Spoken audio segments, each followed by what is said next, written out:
Chào tất cả các bạn. Hôm nay thì mình mới nhận được món hàng từ Shopee mà mình đã đặt cách đây 2 hôm trước. Một chiếc Eken H8r Plus. Bản có remote mới nhất, Ultra 4K và 2 màn hình. Hôm nay mình sẽ mở hộp để cho các bạn biết rõ hơn.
Eken H8r Plus. Mình sẽ mở hộp.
và bắt đầu quay video bằng nó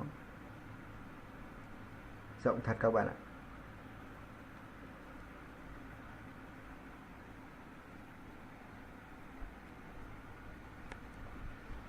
Mình thử di chuyển với cái cầm camera nhé.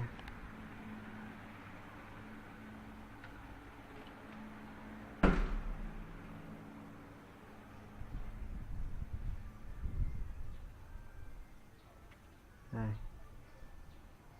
Đấy. Quay ngược sáng ổn chưa? Nhìn thấy rõ chi tiết.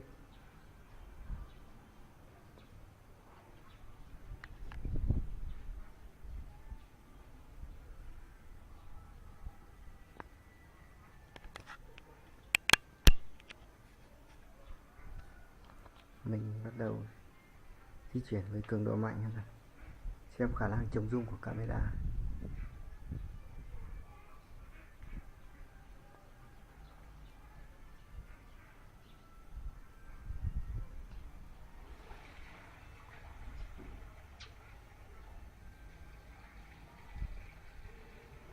Ok, vậy là mình đã hoàn thành xong bài mở hộp và quay thử video trên chiếc camera hành trình Eken H8r Plus này. Xin chào tất cả các bạn và hẹn gặp lại các bạn trong những video tiếp theo. Xin chào.